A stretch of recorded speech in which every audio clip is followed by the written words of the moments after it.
Hey hello students, how are you all. Maths वाला KD online platform पे मैं आप लोगों का हार्दिक स्वागत करता हूं।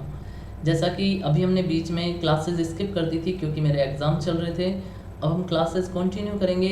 सबसे पहले चैप्टर का एक्सप्लेनेशन देखेंगे और उसके बाद जो PYQ जेईई मेंस के PYQ हैं उनको सोल्व करेंगे। साथ साथ हम एडवांस के भी क्वेश्चंस करते जाएंगे। एडवांस में ऐसा कुछ नहीं है, आपको इतना क्लियर करवा दिया जाएगा कि एडवांस आप यहाँ से क्लियर कर सकते हैं। तो ये जो रिलेशन फंक्शन चैप्टर है क्लास 11th में भी हमें मिलता है, चैप्टर सेकंड।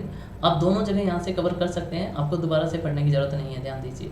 तो रिलेशन होता क्या है, अगर हम डेली रूटीन में हम बात करें, जैसे मदर का फादर से रिलेशन, ठीक है, ग्रैंडपा का ग्रैंड मदर से रिलेशन, मीन्स ये रिलेशन किसके हो गए, हस्बैंड वाइफ के रिलेशन हो गए।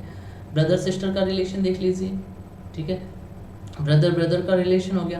तो इस टाइप से ये जो डेली रूटीन में हम देखते हैं ये भी रिलेशन ही है, और ये जो आज हम पढ़ेंगे वो भी वही रिलेशन है, कोई डिफरेंट नहीं है। तो यहाँ से एग्जांपल देखते हैं। सबसे पहले एक न्यूमेरिकल एग्जांपल ले लेते हैं क्योंकि बच्चे न्यूमेरिकली ज़्यादा सेटिस्फाइड रहते हैं।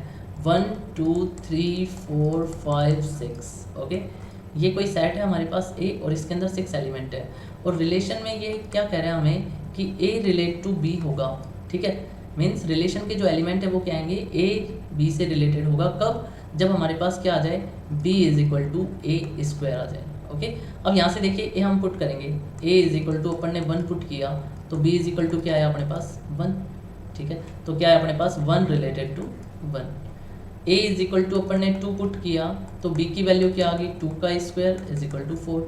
तो 2 किससे रिलेट हुआ, 2 रिलेट टू 4। ऐसे ही a is equal to 3 put कर दिया तो b इज इक्वल टू अपने पास क्या आया, 3 का square is equal to 9, but 9 does not belongs to a।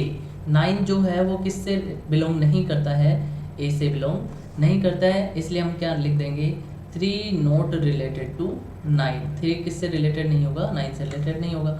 तो अपने पास रिलेशन के जो एलिमेंट्स आए यहाँ पे वो क्या क्या आए, 1, 1, 2, 4, ये अपने किसके एलिमेंट आ गए, रिलेशन के एलिमेंट आ गए। अब ऐसे ही अगर डेली रूटीन की बात कर रहे थे हम, तो ये देखिए अपन ने कोई सेट ले लिया बी, और बी के अंदर जो एलिमेंट्स है वो क्या क्या है, राम, सीता, लक्ष्मण, अर्जुन, ठीक है, महाभारत के किरदार ले लेते हैं अपन सारे। उसके बाद अर्जुन के बाद द्रौपदी, ठीक है। अब यहाँ पे ये कह रहा है कि हस्बैंड जो है वो किससे रिलेट करेगा, वाइफ से। ये अपना रिलेशन है, हस्बैंड रिलेट टू वाइफ। तो देखिए अपने जो रिलेशन के एलिमेंट है वो क्या क्या आ जाएंगे, सब बता सकते हैं कि राम जो है किसका हस्बैंड था, सीता का, तो राम कोमा सीता, एक तो एलिमेंट अपना ये आ गया। सेकंड एलिमेंट लक्ष्मण है, लक्ष्मण की वाइफ यहाँ पे नहीं है तो लक्ष्मण हमारे रिलेशन में नहीं आएगा। उसके बाद देखिए अर्जुन है, अर्जुन की वाइफ क्या है, द्रौपदी है। अब द्रौपदी इसकी वाइफ है तो दूसरा एलिमेंट हमारे पास ये आ गया, तो ये अपना सेकंड एलिमेंट हो गया रिलेशन का। क्लियर है, तो ये रिलेशन होता है।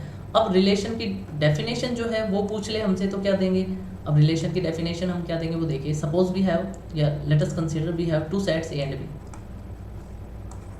Late us consider we have two sets A and B. हमने क्या कंसिडर कर लिया कि हमारे पास दो सेट है, एक तो ए है और दूसरा बी है। अब यहाँ पे रिलेशन जो होता है, relation is the subset of A cross B, ठीक है। रिलेशन जो होता है वो ए और बी के कार्टेशियन प्रोडक्ट का क्या होता है, सबसेट होता है। अब देखिए यहाँ पे जो दोनों सेट्स हैं इसके लिए अपने को एक कंडीशन नेसेसरी रखनी पड़ेगी कि ये दोनों सेट कैसे होते हैं, नॉन एम्प्टी सेट होते हैं, याद रखिएगा। ओके, तो रिलेशन क्या हुआ, relation is the subset of Cartesian product of two sets. अगर हमारे पास दो नॉन एम्प्टी सेट दिए जाए ए और बी तो रिलेशन क्या होगा, उनके कार्टेशियन प्रोडक्ट का सबसेट होगा। ओके, ये रिलेशन की डेफिनेशन थी। उसके बाद देखिए क्या आता है, domain of relation.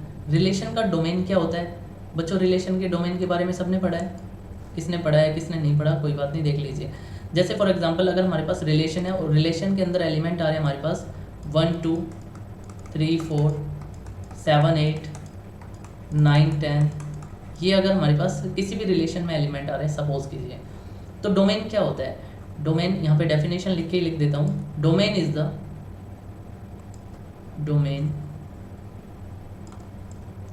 Is the domain of a relation, is the set of all first component, ठीक है। डोमेन क्या होता है, रिलेशन के जो फर्स्ट कंपोनेंट होते हैं उनका सेट होता है। Domain of a relation is the set of all first component of ordered pair of a relation. याद रहेगा, किसी भी रिलेशन में जो ऑर्डर्ड पेयर आते हैं उनके सारे फर्स्ट कंपोनेंट का जो सेट आएगा उसे हम क्या बोलेंगे, उसे हम डोमेन बोलेंगे। तो यहाँ पे देखिए डोमेन आप लोग लिख सकते हैं। डोमेन क्या है अपना, domain is equal to first element देख लीजिए, फर्स्ट कंपोनेंट 1, 3, 7, 9, ये अपना क्या आ गया, डोमेन आ गया। ऐसे रेंज क्या हो जाएगा, range of a relation is the set of, ये किसका सेट हो जाएगा, set of all second component of ordered pair of a relation. ठीक है, रिलेशन के जो ऑर्डर्ड पेयर हैं उनके सेकंड कंपोनेंट का क्या हो जाएगा, सेट हो जाएगा। तो ये भी अपन लिख सकते हैं। देखिए क्या आएगा, रेंज क्या आ जाएगी अपनी 2, 4, 8, 10, ये अपनी क्या आ गई, रेंज आ गई। उसके बाद हम लिखते हैं कोडोमेन। कोडोमेन क्या होता है, अब कोडोमेन के लिए लिखेंगे suppose we have two set A and B, suppose we have two sets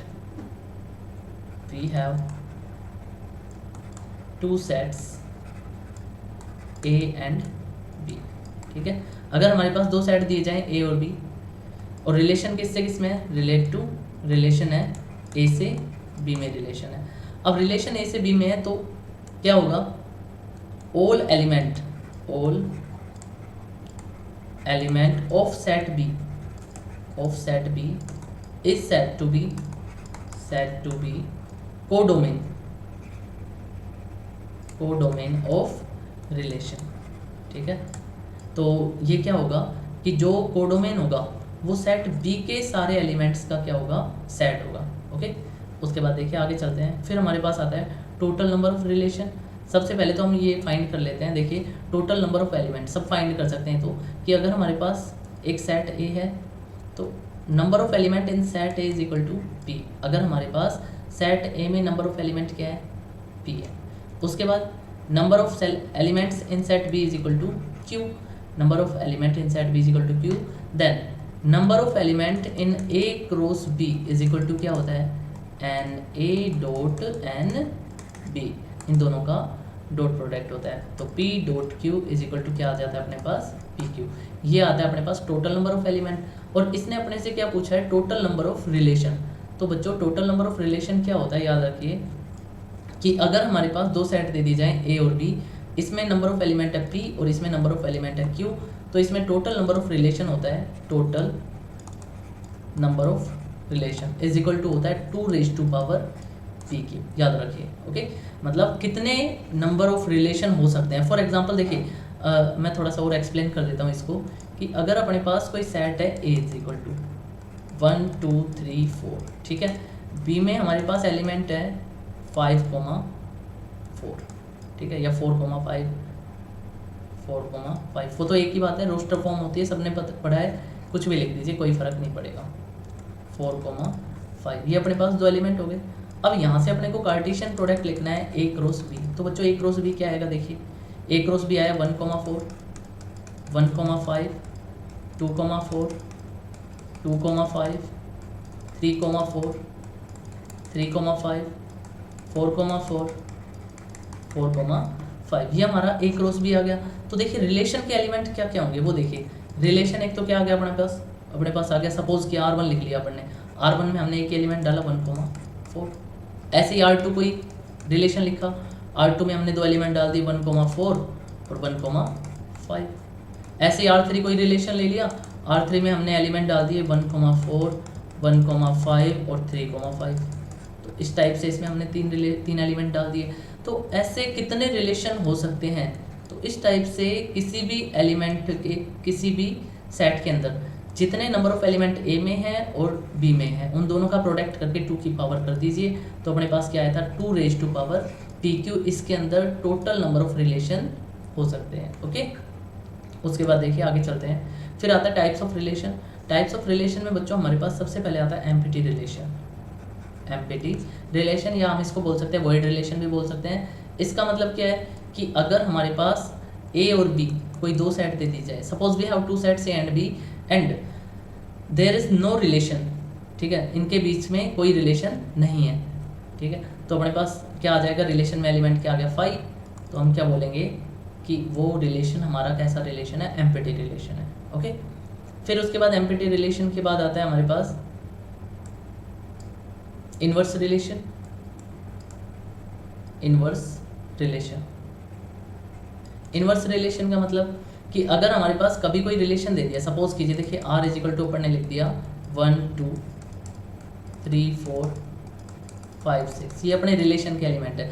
तो r इनवर्स के एलिमेंट क्या होंगे, तो r इनवर्स क्या कहता है कि जो भी सारे डोमेन है r के वो तो रेंज बन जाएंगे, और जो रेंज है वो क्या हो जाएगी, डोमेन। तो इन सबको क्या कर दो, रिवर्स कर दो, वही इसका इनवर्स हो जाएगा 2,1 4,3 6,5, ये हमारे किसके एलिमेंट आ गए, r इनवर्स के एलिमेंट आ गए। ओके, फिर उसके बाद हमारे पास नेक्स्ट आता है रिफ्लेक्सिव रिलेशन।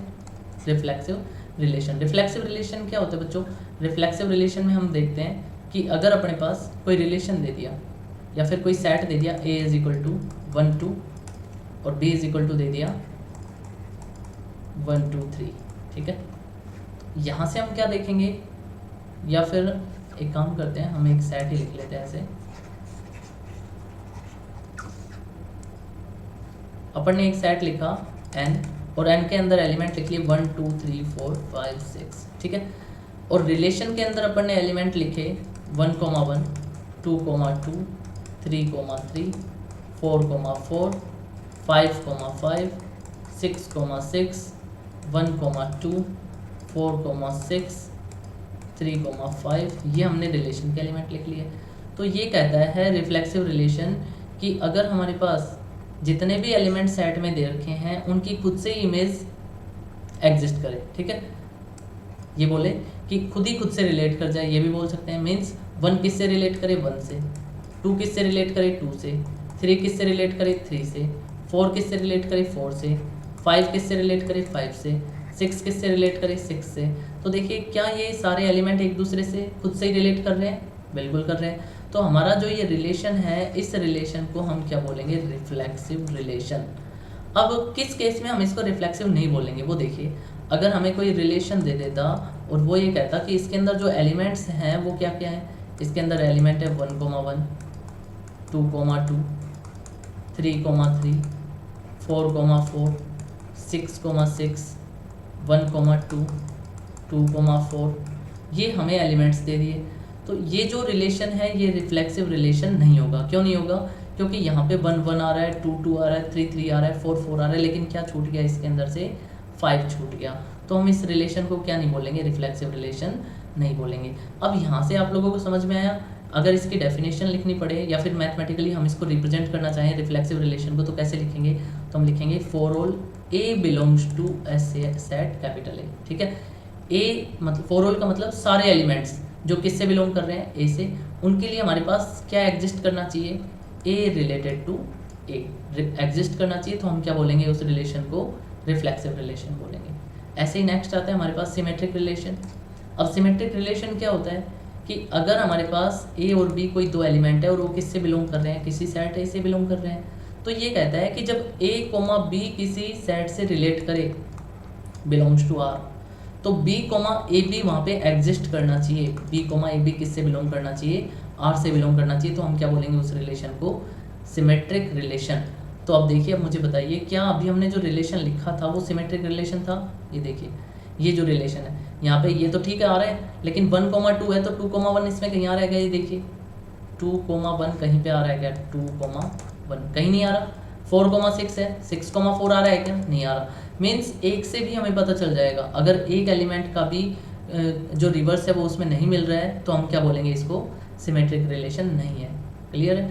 तो ऐसा सिमेट्रिक रिलेशन का एक एग्जांपल लिख लेते हैं। रिलेशन इज इक्वल टू अपन ने लिख दिया 1,1, 2,2, 3,3, ठीक है। फिर लिख दिया 4,6, 6,4 ये लिख दिया, 2,5, 5,2 ये लिख दिया। तो ये जो रिलेशन है एक ऐसा रिलेशन होगा, ये रिलेशन सिमेट्रिक रिलेशन होगा। एक बात और ध्यान रखिए, ज़रूरी नहीं है कि कोई सिमेट्रिक रिलेशन है तो उसका ये जो रिफ्लेक्सिव रिलेशन है ये भी होना ज़रूरी है, ये ध्यान रखिए। ज़रूरी नहीं है, अगर कोई रिफ्लेक्सिव नहीं है तो वो कैसा हो सकता है, सिमेट्रिक हो सकता है। सिमेट्रिक नहीं है तो वो कैसा हो सकता है, रिफ्लेक्सिव भी हो सकता है। ओके, फिर उसके बाद आता है सिमेट्रिक के बाद हमारे पास ट्रांजिस्टिव रिलेशन आता है। ट्रांजिस्टिव रिलेशन, अब ट्रांजिस्टिव रिलेशन के लिए हमारे पास केस क्या आता है? ट्रांजिस्टिव रिलेशन के लिए हमारे पास केस आता है कि अगर अपने पास 3 एलिमेंट्स दे दिए जाएं, for all a, b, c, किससे बिलोंग कर रहे हैं? Belongs to a set capital A. तो इस केस में हमारे पास क्या आता है कि ए बी सी ए से बिलोंग कर रहे हैं, तो ए रिलेटेड टू क्या हो हमारे पास, बी यू देयर एग्जिस्ट, या फिर A related to B and B related to क्या आ जाए, सी आ जाए। ए बी से रिलेट कर रहा है और बी सी से रिलेट कर रहा है, तो उस केस में ए किससे रिलेट करना चाहिए, सी से। ये मस्ट कंडीशन है, देयर एग्जिस्ट क्या होना चाहिए, ए रिलेटेड टू सी। तो इस केस में हम इसको क्या बोलेंगे, ट्रांजिस्टिव रिलेशन बोलेंगे, अदरवाइज नहीं बोलेंगे। ठीक है, तो अपना ये रिलेशन, ऐसा रिलेशन क्या हो जाएगा, ट्रांजिस्टिव रिलेशन हो जाएगा। फिर उसके बाद नेक्स्ट आता है anti symmetric relation.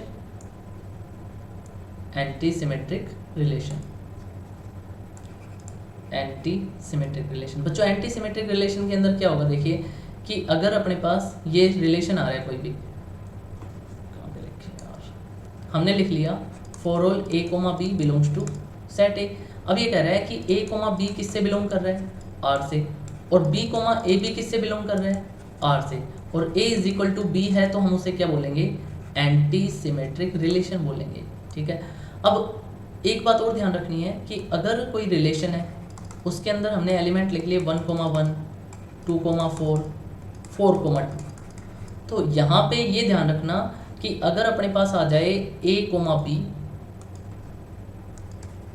B belongs to R, और बी, ए बी किसके इक्वल, किससे बिलोंग कर जाए, आर से बिलोंग कर जाए, but a is not equal to क्या हो, बी हो, तो हम क्या बोलेंगे उसको, वो एंटी सिमेट्रिक रिलेशन नहीं होगा। याद रखना, अगर हमारे पास केस ये आ रहा है कि ए बी आर से बिलोंग कर रहा है और बी ए बी आर से बिलोंग कर रहा है और ए किसके इक्वल है, बी के इक्वल है, तो हम क्या बोलेंगे उसको, एंटी सिमेट्रिक रिलेशन बोलेंगे।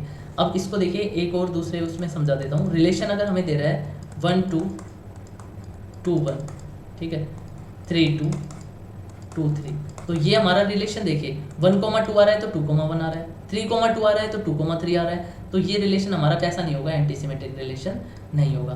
और एक रिलेशन हमने लिखा r इज इक्वल टू 1 2 2 3, तो ये जो रिलेशन है देखिए 1 2 है तो 2 1 आ रहा है क्या, इसमें नहीं है, 2 3 है तो 3 2 आ रहा है क्या, नहीं आ रहा, तो ये जो रिलेशन है इसे हम क्या बोलते हैं, anti symmetric relation. I think आप लोग समझ गए होंगे। उसके बाद आता है नेक्स्ट, फिर ये हमारे क्या थे, रिलेशंस थे, कोई एक दो और बच गया होगा तो वो फिर बता देंगे, कोई बात नहीं। फिर उसके बाद ये देखिए कुछ एग्जांपल्स हैं हमारे पास, इन एग्जांपल्स को कर लेते हैं। इन एग्जांपल्स को हम नेक्स्ट क्लास में कर लेंगे, आज के लिए इतना ही काफ़ी है। Okay, thank you.